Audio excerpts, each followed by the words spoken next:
Well, hi everybody, Krusty Old Crow back again to do another one of his tactical perspective toy reviews.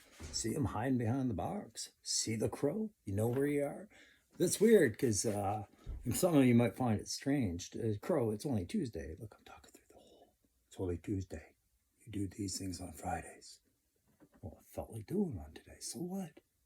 Hey, I hope you guys are having a great day. Should see a couple of videos up today. I got a hot mic, and again, uh, special shout out to Loki Wartooth. I hope you get a chance to speak up on the comments on that video for the hot mic for December 5th. And it was a pleasure talking to you. And guys, if you had a chance, go check out the more recent Viper Island that came out today about a couple hours ago. They'll talk about what's coming in that 2024 line that they verified, and they'll give you some of their traditional Viper Island shout out calls on what they think is coming, and they'll put their case together in front of you. And they've got a very interesting one that I talked about in the last video involving that mole trooper from the Night Force side of this thing. So yeah, not gonna deviate too much. This shouldn't be a very long video, but I want to tell you the story of an officer and a gentleman. G.I. Joe Classified style, let's say. What you're looking at, guys, is the figure I picked up today, labeled number 97 in the series, and we see that he is called the Cobra Officer, and we are all well aware that number 56 also shares the distinction of being called the Python Patrol Officer, or Python Patrol Officer, and we know there was much confusion and disarray about this, but we're talking about this one. Oh, I didn't damage it. Don't worry about it.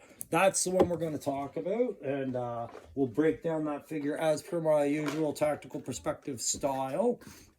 And I will tell you what I like or dislike about the figure. It's going to be Groundhog Day again because I just finished doing a review on the aforementioned Python Patrol Officer, and the kit loadout is pretty much exactly the same. It is the same.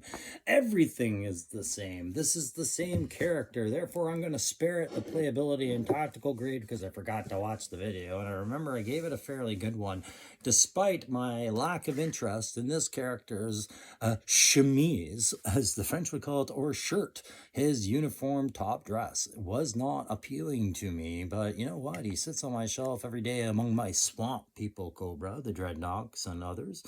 And I'm happy I got him. And today I got another reason to be happy to get him. But that's enough. You've had the spotlight. Get out of here, you hack.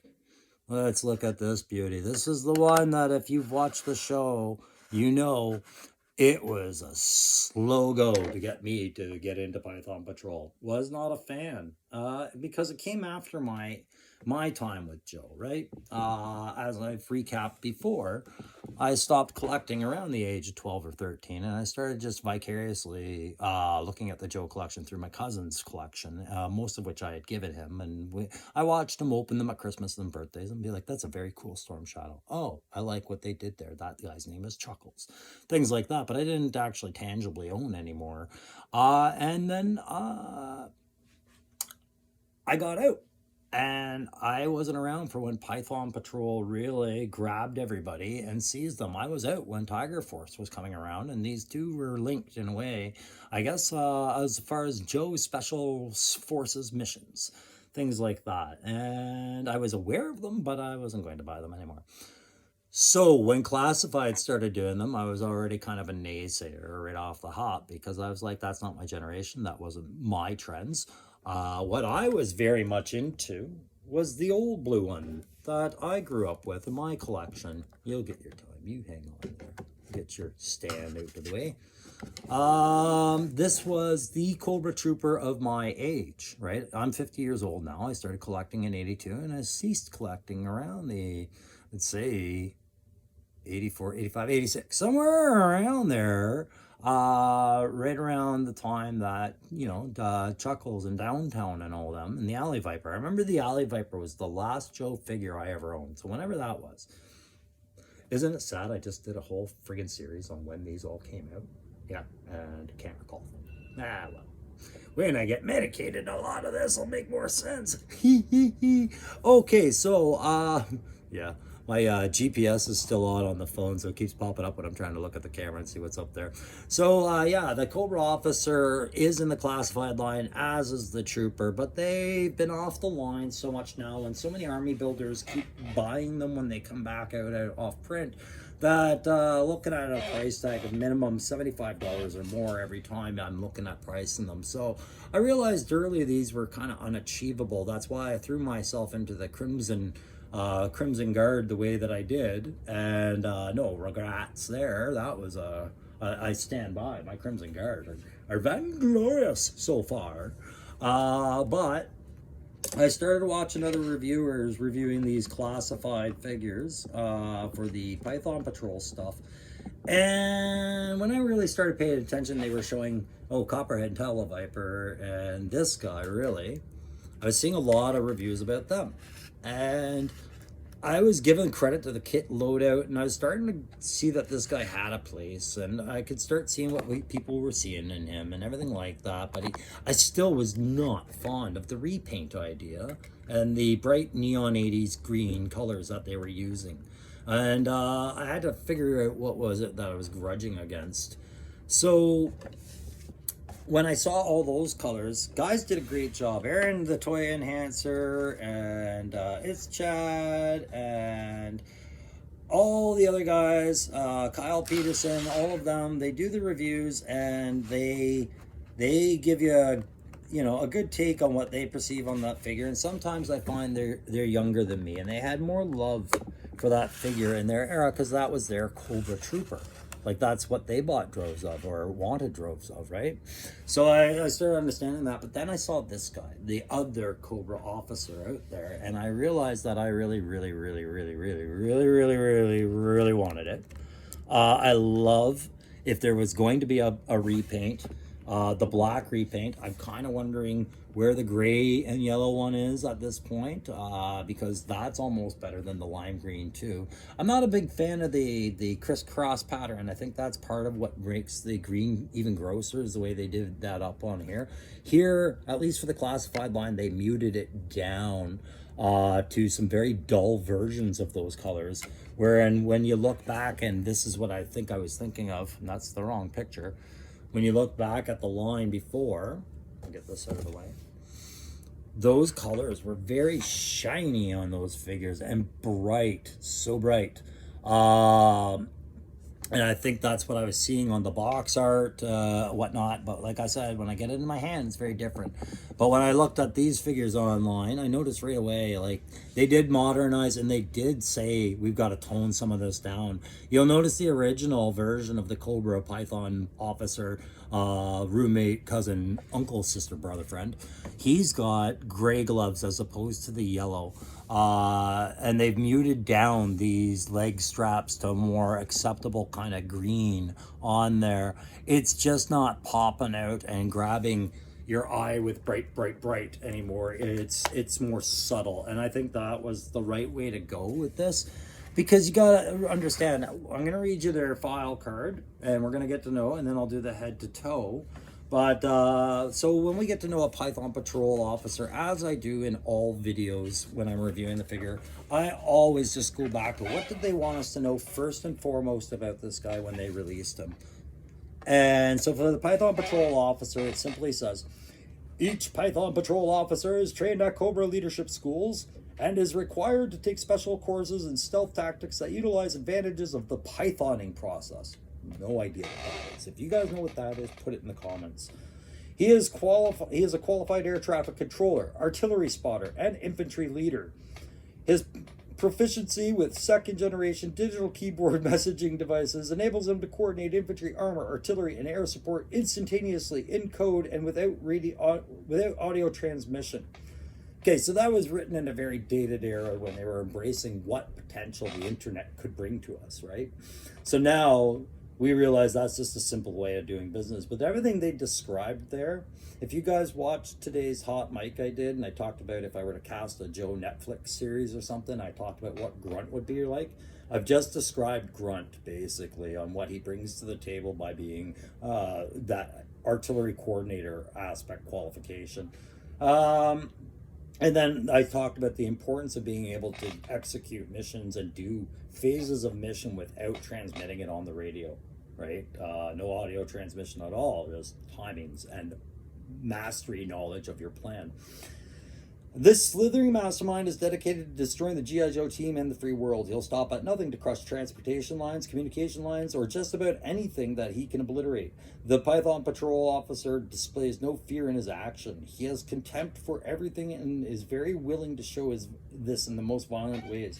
Okay, so where I see this differentiating from original core character troop building Cobras, like the one I wanted originally, the blues, the original ones from the 80s, is that these guys, I picture the original Blue Line, and I could be wrong if I were to reread their file card. They were dedicated to global domination and everything like that, but it was on like a seize the world through force kind of thing.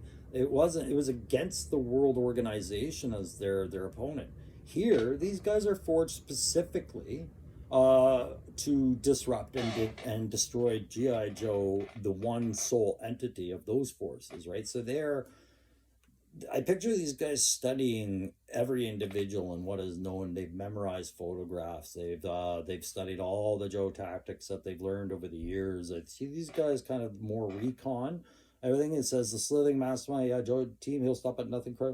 Contempt, yeah, like all the targets they name, crush transportation lines, communication lines, or anything else you can obliterate. We're talking about ambush specialists and terrorist squads. So I got on board. I like the black for that. So as I go into my head to toe here, guys, we got these removable helmets this time with these guys, which I in this line. Remember when you were a kid, they weren't removable. They were awesome, but they weren't removable. And I've been making a point of this, guys. I'm not woke. I'm just wondering if the hot button issues are still issues for people.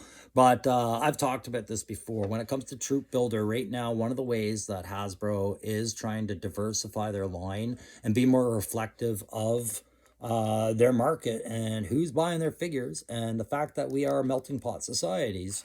Um, they've given you choices for the ethnicity of the character without dragging the hand pieces and everything else into it. So I appreciate little nods like that, because that head could just as easily work out on this guy if I wanted it to, and I wanted to forgive the red band strap, right?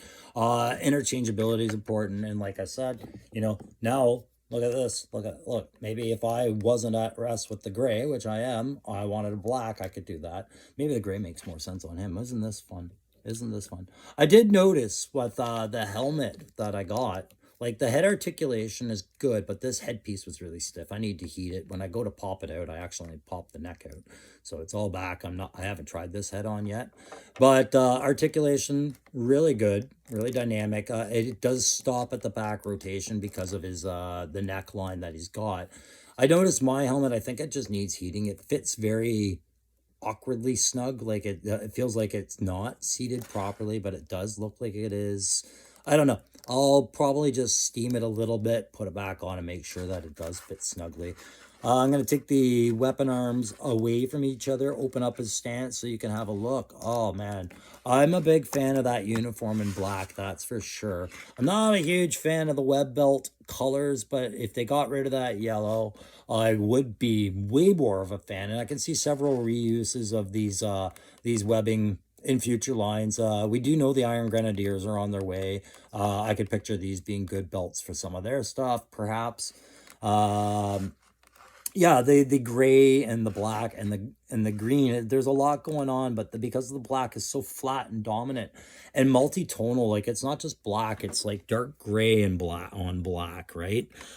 Because of the amount of color work on there, this figure seems a lot more oriented to the tasks they've described of being a guy who could sneak in and ambush. The gray it's a weird one. About when I picture guys doing ambushes, I almost feel like the gray is saying, no, look at it, look at me. But you have to picture multiple environments this guy would be working in. I can let it go, but tactically, there's a lot going on. A lot of grays, and the light ones don't seem to fit in as well when you add the greens. When you just do black and gray, you could throw in as many gray as you want, but these green and yellows make the light gray stand out even a little bit more awkwardly than I think it should. That's just how I feel about it. Arm articulation has no real inhibitions. He can surrender at will if you want that, or celebrate a kill, or whatever you want. And he's got that back post backpack that I do like about these series. It is the things that they share. It is different than the other one in the just the colors, but not the necessarily the pattern at all. No. What he does have on him that the other one doesn't have is that. So he's the Cobra Python Patrol Officer. Or no, don't get sucked in, Ryan. Cobra Officer, but he's got a Python Patrol patch on this brassard on this arm that I feel like in being dubbed the Python Patrol Officer, this one should have had. So I may remove that and put that on there just so I can sleep at night, because I've got very little to worry about in life, so I worry about stupid shit. But forward bend articulation, all that other stuff. I had no stiff joints, no seize joints. It was a good figure out the box, no problem. And I will take that opportunity to backtrack a little bit. I didn't show you the, number 97 Pelican case, and they followed the same Cobra Officer, no mention of Python in the box. And then that box art, that'll be joining my collection when I get that stuff back up and appropriately. But I didn't go through the box, guys, because I wanted to keep this video faster, but I'll leave this back. You guys saw that I investigated this horse crap, right? Okay, good. Number 97, there we go. So I think I've said enough about the colors and the tones. The accessories are the exact same. They're just different prints with different color and paint on there. But, I mean, throwing red into that almost... It goes unnoticed because it suits the mask and everything, but I'm like, how many colors did they really want to throw into this? It seems like a lot for what should be a simple, strong, dark, strategic night ops kind of guy. That was the feel I got of him when you compare him to the other variant, which I'm just going to treat them as officers and troopers at this point. But yeah, he definitely felt like nighttime, daytime, right? I am a big fan of the weapons loadout. I didn't feature this in the other one, but it's the same Luger style, heavy duty sci-fi-esque pistol that he's got. I'm pretty sure that's a, there we go. There's your crow moment. Everything falling apart, right? Once per episode with one take. Yep, exact same gun. All the guns are the same, right? So he's got this... I had to try and remember what these were called. So they almost an old style or a Steyr on there, and I'm a big fan of them bringing that little gun back as their kind of troop builder gun, secondary option to this AK. I like that. My other one for the other guy was a little warped. That's why I didn't have it in his hands originally. But this one, I am a fan of that gun. I am big time. So the AK 47, 74, 103, whatever. It's an AK style gun. They give you 2 banana clip mags, one for that guy, one for this guy, or one to just keep in that webbing, which I've really liked. You heard me rant about it on this guy's review. That puts Cobra at a different edge to me as a figure for against the Joe line, because the addressing that you need to reload at some point is always good. But yeah, the knife, the guns are all the same. The helmets are just repaints. The whole figure is repaints, remolds, with the exception of how the brassard is on there on him. And then I think the face sculpts are a bit different. And we'll just get a good look at that other Caucasian's face sculpt. I'm saying that, or European. I'll take these little goggles I thought would fit over the helmet, but I think I really have to heat them up to get them to do that, because it alludes to that on the box, right? Like that he's got the goggles on, right? And I'm, that box art, maybe we should have a moment of silence for these kind of boxes as they are on their way out. And this could perhaps be one of the last ones I get before, well, Ripper will be the last one. But anyways, yeah, you can't really do that naturally. So they do go on the head sculpt itself, that balaclava, which I am a big fan of. Even without their helmets, they are great heads. I love that head sculpt. But that's about as close as I can get it to keep it in focus without freaking my camera out and whatever the cyber gods want to do to me. But yeah, it's overall very strong presence with me right now as far as, do I like Python Patrol? Still not the biggest fan, no. However, credit where credit is due. Hasbro has done a very good job revisiting their line, putting some relevant weapons out there. I love the fact that they are using these AK style weapons, the Kalashnikov line, and those variants, putting those out there. I like the way that they've made their back, like, the one thing I had against some of the troop building options that were out there for Cobra at this time is that it seems like Viper, Viper, Viper, Viper, Viper. You've heard me say that all the time. And bat, bat, bat, bat, bat. And by the way, no, I do not think I will be. Well, I right now do not intend to buy a Python Patrol bat. But where was I going with that? It's the big honking backpacks, right? For the Vipers. Every Viper gets the same backpack. And I was tired of seeing that remold show up on every new type of Viper.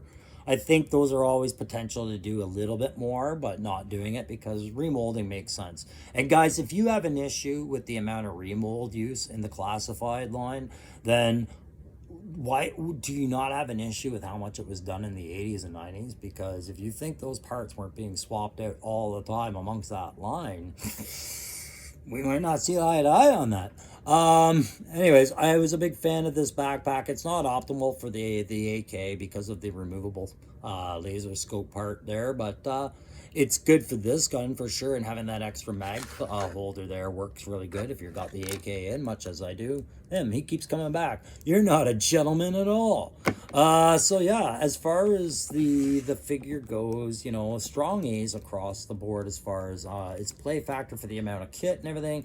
And tactically, you know, whatever I rated him back then, I think it was an A minus or even a B plus. I'm gonna just go like same grade, slightly stronger by being in that strong black attire for the missions than this notice me kind of thing. But again, it almost contradicts itself in the grays, where this guy went with darker grays and a black helmet. This one almost says, well, I can be bright too in this manner. So not 100% on that, but am I enjoying what I'm seeing with these figures and this line so far? For sure, I am. Like I said, guys, I understand, you know, there's going to be a divide in Joe collectors as to which year was the best year for Joes. I see it in my videos. I see which years are getting like 500 hits and which are getting 29, right? As far as when that guy came out. But put it this way, it's a fun challenge to try and see it from your guys' perspective, you younger guys than me. I enjoy it immensely. Hey, by the way, if you like this, hit like. If you really like it, subscribe. You can comment, you can share. There, wasn't quite the end of the video after you've turned off. But yeah, I am seeing what you guys saw. It's just I need to see it presented in a residual way that I can just kind of absorb it at time. You remember when you were a little kid and you're buying toys, it was about grab them as many as you can, fast. But now that we're adults, we have so many more considerations. We take our time and we mull things over. This took longer for me to mull over. So does that mean that I'm going to hop on Gridiron and buy a bunch of AK-7s? Guys, yeah, 3D printers, like I said, big time. I see the appeal. I do want to do all this stuff, but I want my own 3D printer and everything like that. But you guys know, I haven't talked to this guy and he's not a subscriber, but you know, Loki Wartooth, he's a subscriber and he does a lot of fun stuff with 3D printing. Do check out his Instagram at what did we call that the last video? Sorry, Loki, I'm trying, buddy. We called him Misfit. Model Misfit 1138 at Instagram. Check them out. Anyways, just to close out this last assessment on that, does it also mean that I'm going to give a chance to the other stuff? Like, I'd love to see this gray, whatever. I've seen guys doing repaints. I think that would have made more sense for a Cobra Trooper. I hope that that's something on the horizon. But am I thinking about this? I don't know yet. I don't know. This one, just calling them a Python Patrol, Crimson Guard, just does things to my head and pushes out important information like my son's birthday. But I'll give it some more thought, guys. I am trying to come around, and some of it is work. I am happy with this figure. Number 97 in the series. Cobra Officer, Python Patrol, whatever you want to call them. My preferred of the two for some aspects, but not all. It seems like both guys came out of the fight tied with each other. All right, that's it for today. You guys have a good one. We'll see you next time on either something I do. We'll see you. Bye.